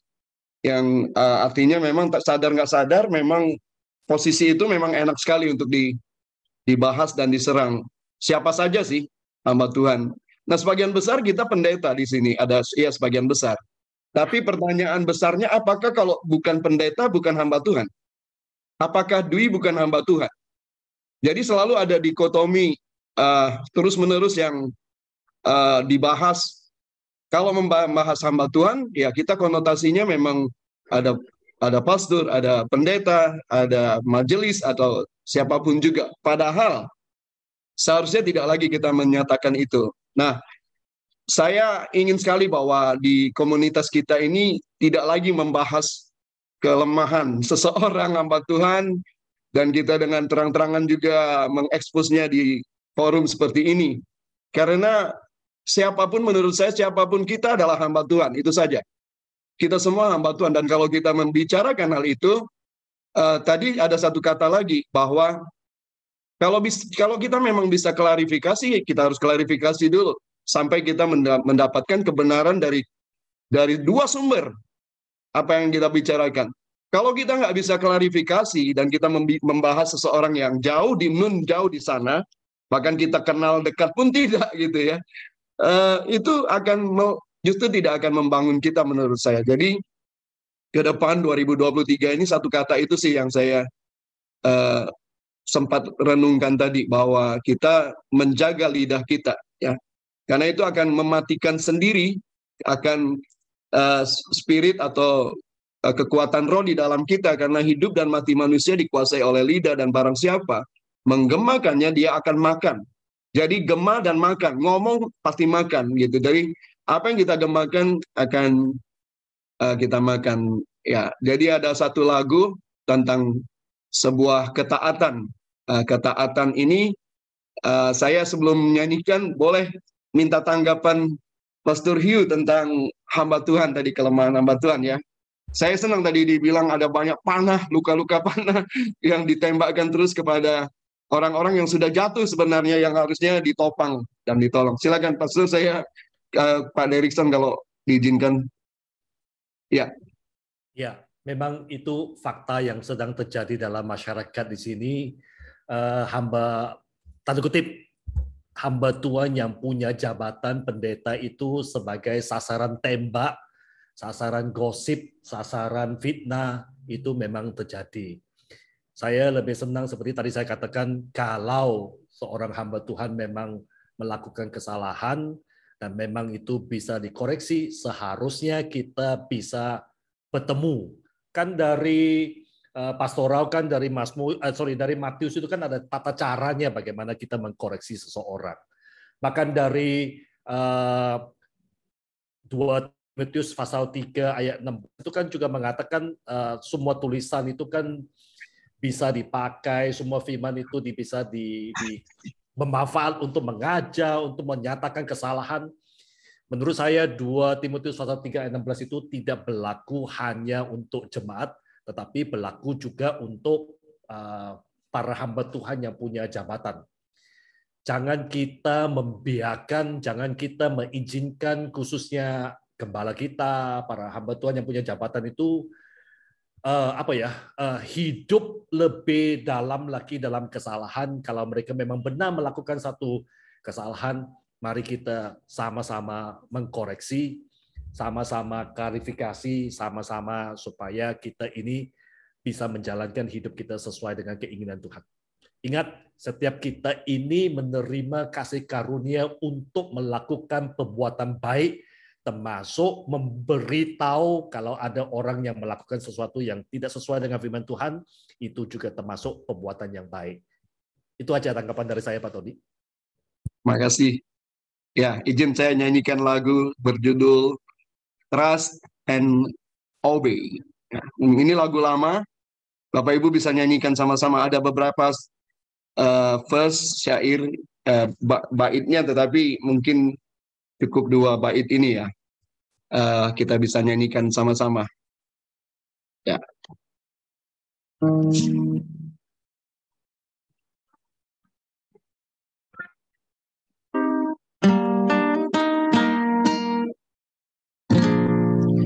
When we walk with the Lord in the light of His word, what a glory He sets on our way. While we do His good will, He abides with us still, and with all who will trust and obey. Trust and obey, for there's no other way to be happy in Jesus, but to trust and obey. Not a shadow can rise, not a cloud in the skies, but His smile quickly drives care away. Not a dark or a fear, not a thunder fear can abide while we trust and obey.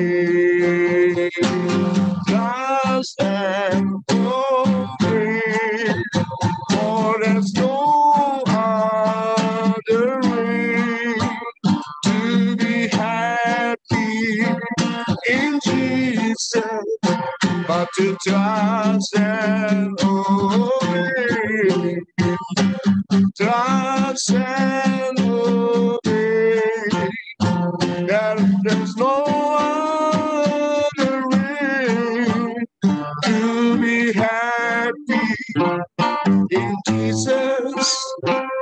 to trust and obey, to be happy in Jesus, but to trust and obey. Satu ayat saya bacakan dari Roma pasal 5, ayat yang ke-19. Jadi sama seperti oleh ketidaktaatan satu orang, semua orang telah menjadi orang berdosa. Demikian pula oleh ketaatan satu orang, semua orang menjadi orang benar. Ya, melalui ketaatan Yesus, kasih karunia-Nya diberikan pada kita. Amin. Terima kasih Pak Derikson, Pastor Ko, ya Pastor Yu. Ya, terima kasih Pak Dodi, Tuhan berkati. Ya, memang ini yang disampaikan oleh Pastor Yu ini memang kita alami sebagai tanda kutip gembala, hamba Tuhan, pelayan Tuhan, yang melayani Tuhan, kita pasti alami, gitu ya, fitnahan segala macam. Dan memang firman Tuhan juga mengatakan bahwa Yesus juga sudah memberitahukan sebelumnya. Maka ketika istri saya mengatakan, kenapa kita melakukan yang benar, kita dihina, kita difitnah, saya bilang, kita adalah selebritis rohani yang tidak masuk TV dunia tapi masuk TV surga. Jadi luar biasa hamba Tuhan ini. Jadi jangan kecewa kalau kita difitnah ketika kita melakukan pelayanan. Ya silakan Pak Paul, nanti keburu kerja lagi. Tuhan berkati, silakan Pak Paul.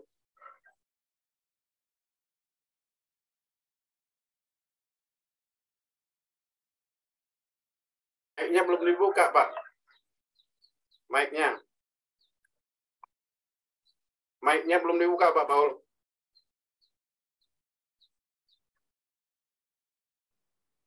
Oh, belum siap ya. Oke. Ya, silakan. Terima kasih. Ya, Shalom. Shalom. Terima kasih Pendeta Hugh. Bagus sekali ya penjelasannya gitu ya. Sangat detail dan konstruktif gitu ya. Saya bersyukur juga dari penjelasan Pak Pendeta ini, oleh karena kasih anugerah Tuhan ya, kita hidup ini sekarang kita bisa bersekutu dengan Tuhan hanya berdasarkan iman kita.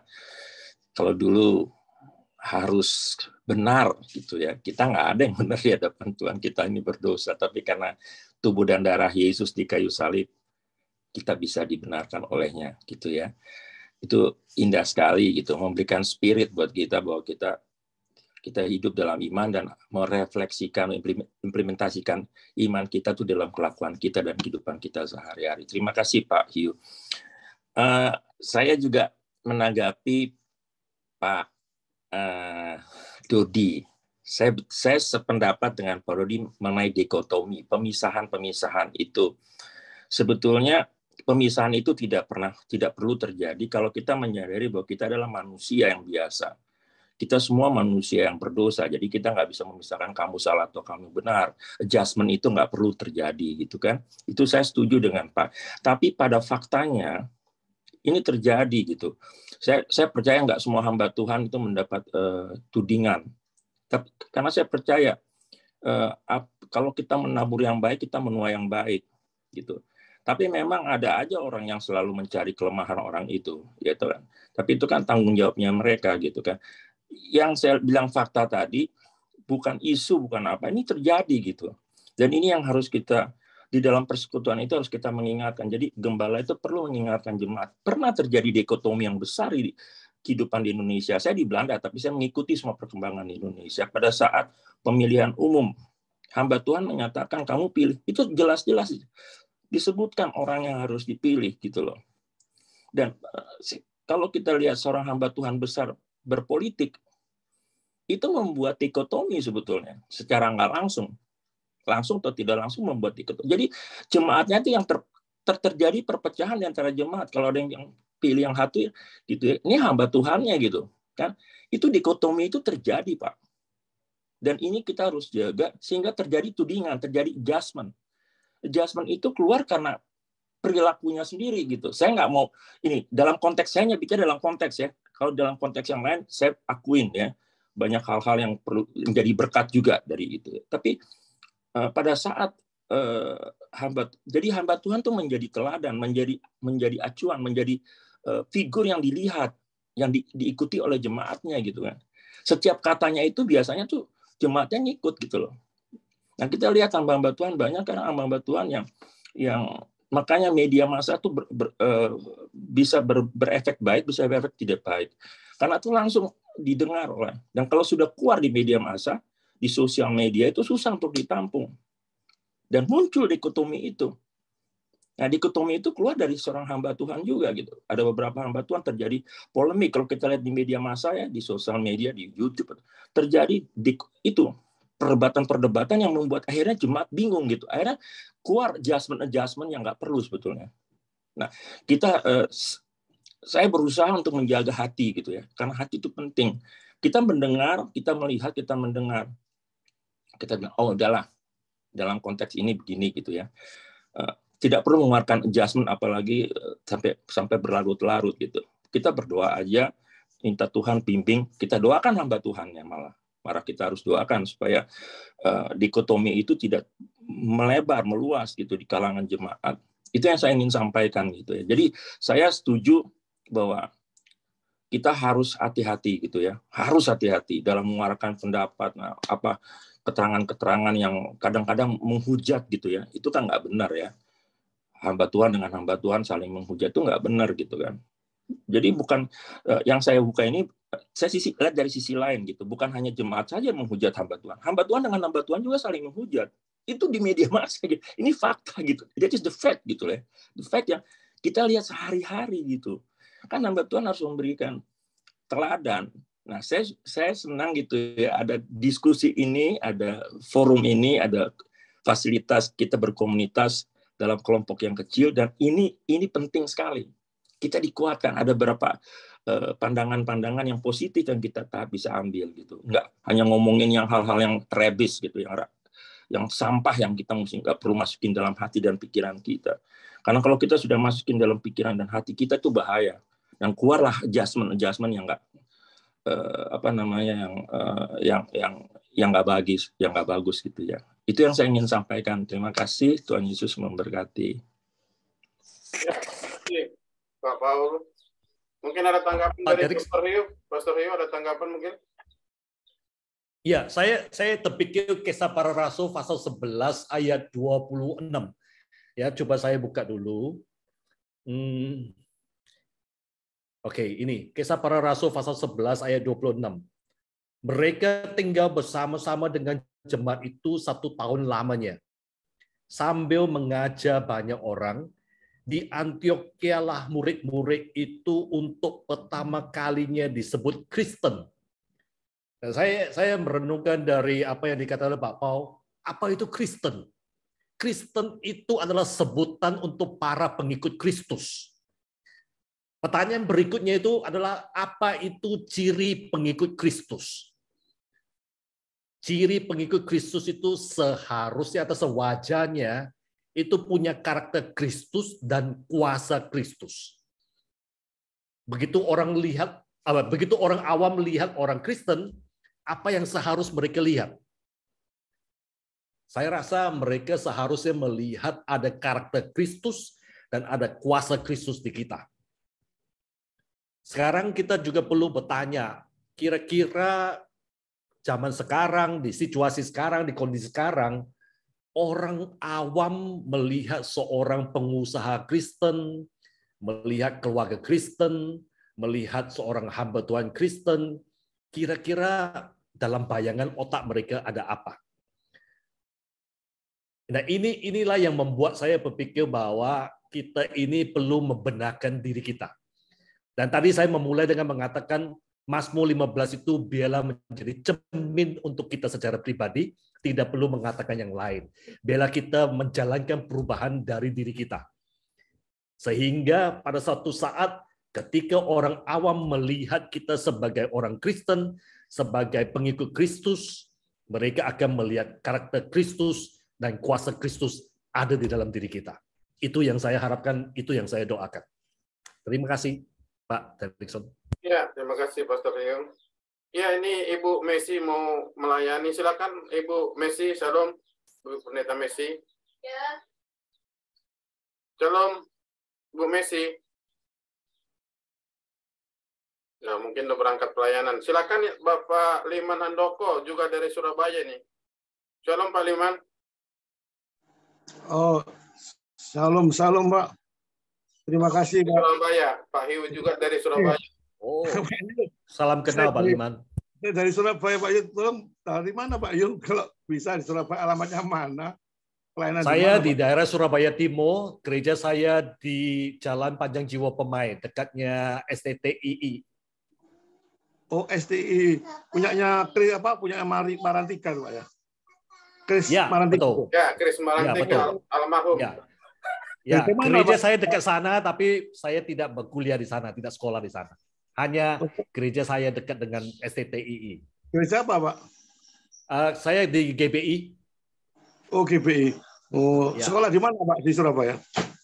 Saya nggak di Surabaya, saya kampusnya di Trawas. Oh, kampus saya STTIAA. Oh, dulu yang di Padet itu, Pak ya? Betul. Bukan tutup, pindah. Pindah, itu dosen, saya teman saya itu Pak sahabat itu sering ke villa saya itu. Pak Trawas di Trawas. Siapa? Itu ya. Aduh, lupa ya Pak siapa itu ya. Dulu sama-sama misi sama saya. Aduh, Pak siapa dulu lupa saya Pak. Sering ke villa saya di Trawas. Saya ada villa di Trawas tuh. Jadi di Grand Trawas saya. Jadi saya ini rematik. Gerejanya dari karismatik, sekolahnya sekolah reform jadi rematik, reform karismatik. Dulu itu rektornya pendeta saya itu Pak Yakub Triandoko itu Pak. Di STA. Oh ya betul. Oh, Pak Liman di jemaatnya Pak Yakub. Ya dulu yang manggil Pak Yakub saya dulu untuk jadi pendeta di Exodus reform itu. Iya. Sekarang Pak Liman jemaat di mana? Saya di gereja reform Pak. Itu tapi di Pak Yakub juga buka GKRI tapi kiblatnya ke reform Pak. Pak Yakub Triandoko itu. Oh, aduh Pak siapa lupa saya Pak, nanti saya kasih tahu. Sering ke villa saya itu Pak. Ya makasih Pak. Baik, nanti kita di Surabaya, nanti kita bisa diskusi lebih lama lagi. Ya Pak Yusa, salam kenal Pak Liman. Semua Pak, Pak banyak kenal saya dosen Isa Pak. Iya. Terima kasih Pak Yu, bisa ketemu Surabaya. Kapan bisa kopi darat? Bisa telepon saya sewaktu tak jemput. Bicara kopi, kebetulan saya ada tempat kopi. Kalau mau bisa ke tempat saya. Oke, kapan Pak telepon saya Pak nanti saya telepon ngomong apa nanti kita sama-sama bicara. Terima kasih Pak Yu, firman-Nya cukup konstruktif. Cuma saya ingin menjelaskan secara simpel Pak supaya tidak terjadi kesalahpahaman. Bahwa Pak Yu betul bahwa perjanjian lama itu hanya mengenai masalah berkat dan kutuk memang karena memang Yesus belum datang ke dunia. Itu memang masalah ketaatan, tetapi juga dengan ada pengakuan dosa dengan menyembelih domba. Tapi setelah Yesus datang, bahwa kita dengan urut-urutan daripada doktrin keselamatan, ordo solitis, bahwa kita dilahir barukan dulu, baru percaya, baru bertobat pada Tuhan. Itu bukan karena kita berbuat baik, tapi karena iman yang membuat kita percaya. Tapi dengan percaya pada Tuhan Yesus, itu harus dibuktikan dengan perbuatan baik. Karena kita percaya pada Yesus tanpa perbuatan baik, tidak mungkin kita menjadi anak Tuhan. Saya yakin dia bukan anak Tuhan, cuma mengaku-ngaku dok di mulut untuk orang munafik, dia bukan anak Tuhan. Kalau Tuhan serius, pasti dia ada perbuatan baik. Itu yang dimaksud. Memang secara de jure kita sebagai anak Tuhan sudah dikuduskan, tapi secara de facto bahwa kita juga adalah orang yang masih berdosa, yang hidup di dunia. Itu yang mungkin saya jelaskan secara singkat mengenai doktrin keselamatan. Cuma saya akan menanggapi masalah hamba Tuhan, Pak Yu, sama dengan masalah hutang di riba. Dua hal itu yang saya coba untuk melengkapi kepada Pak Yu. Kalau memang kita tidak sepantasnya, memang betul kata Pak Yu, bahwa kita tidak boleh mana-mana hamba Tuhan secara etika. Kalau saya ditanya sama orang-orang hamba Tuhan di Surabaya itu banyak yang jatuh, Pak Yu. Begitu banyak jatuh dalam perzinaan, jatuh di dalam keuangan, jatuh dalam kekuasaan banyak. Tapi kalau saya ditanya sama dia, kenapa Pak Limaja? Saya tidak pernah menyebut nama. Bahkan saya tahu itu teman saya sendiri, tapi saya tidak menyebut nama. Dan saya tidak akan menyebarkan daripada kejatuhan dia, baik waktu saya khotbah maupun pada waktu saya ditanya orang lain. Saya tidak akan pernah menjawab kenapa, karena itu bukan urusan saya. Jikalau kita terus mencerca dia sudah jatuh, kenapa saya tidak mau menyebut namanya dia, saya tidak mau membunuh karakternya dia. Siapa tahu, Pak, suatu saat dia bertobat. Itu yang menjadi pemikiran saya. Memang dia sekarang berzina, memang dia sekarang mengambil uang gereja, tapi siapa tahu dengan hajaran Tuhan dia bertobat. Kan pertobat itu betul-betul serius. Masa Tuhan nggak terima? Pasti diterima oleh Tuhan. Itu masalah etika, Pak. Kalau masalah etika, saya tidak pernah mau menyebut hamba Tuhan. Baik itu khotbah saya maupun saya diminta komentar. Tapi Pak Yos, sekali lagi mengenai ajaran. Kalau saya mengenai ajaran, seorang hamba Tuhan sudah menyeleweng ajaran, saya jelas-jelas akan menyebut nama hamba Tuhan di mimbar. Saya tidak segan-segan menyebut nama hamba Tuhan di mimbar. Karena ini menyangkut ajaran. Bisa kasih contoh ya. Saya pernah berdiskusi dengan orang liberal misalnya. Di kalangan Protestan liberal. Dia mengatakan Yesus bukan satu-satunya Tuhan dan Juru Selamat. Dia mengatakan di gunung itu banyak menuju ke Roma. Jadi Pak Liman kalau mengatakan Yesus satu jalan ke surga, itu eksklusif. Bagaimana dengan hal yang lain? Dia mengatakan banyak jalan selain pada Tuhan Yesus. Saya terus berdebat-debat sama dia kira-kira 1 jam, tapi tidak pernah terjadi kesinkronan. Dan coba lagi saya mendekati juga tidak terjadi kesimpulan karena dia memang orang liberal. Nah, di situ saya juga menyebutkan nama pendeta itu, Pak. Itu hati-hati orang liberal. Saya sebutkan gerejanya juga, saya sebutkan namanya juga. Karena saya mikir, Pak, bukan masalah saya tidak kasih, saya tetap kasih sama dia. Saya tidak urusan dengan orangnya, saya tetap orangnya tetap kasih, tapi sama ajarannya itu bahaya. Kalau dia membuat jemaat itu begitu banyak mendengarkan khotbahnya dia, menuju kemana jemaahnya? Ditaruh kemana jemaahnya? Kan tidak percaya pada Tuhan Yesus, itu yang maksud saya, supaya jangan sampai ini racun, bukan sekedar ini racun, tapi saya katakan ini racun berbahaya, yang membuat siapa, itu Pak yang mungkin ada sedikit tanggapan nanti dari Pak Yu. Kalau mengenai etika, saya tidak akan menyebut, itu urusannya dia dengan pribadi dengan Tuhan, siapa tahu kalau dia bertobat. Tapi kalau masalah ajaran, ini sudah tersebar luas, Pak. Jadi kalau maupun dia bertobat, puji Tuhan, tapi ajaran tetap ajaran, menyebar luas yang tidak bisa dibendung, Pak, itu maksud saya. Yang kedua masalah riba, Pak Bayu. Masalah riba itu bukan berarti kita tidak boleh menjamukan dengan riba yang maksud mungkin situasi kondisi berbeda nanti saya bisa dengar pendapat. Masalah riba itu mungkin kalau orang seperti tetangga saya ini dia berbisnis industri of money dengan bunga yang cukup mahal. Kadang-kadang 1 bulan sampai di tempat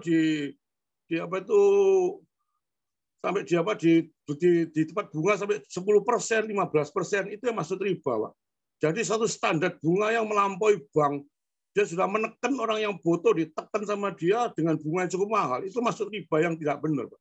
Tapi masalah hutang riba dengan normal, saya rasa di dalam zaman sekarang, saya orang bisnis, Pak Bayu.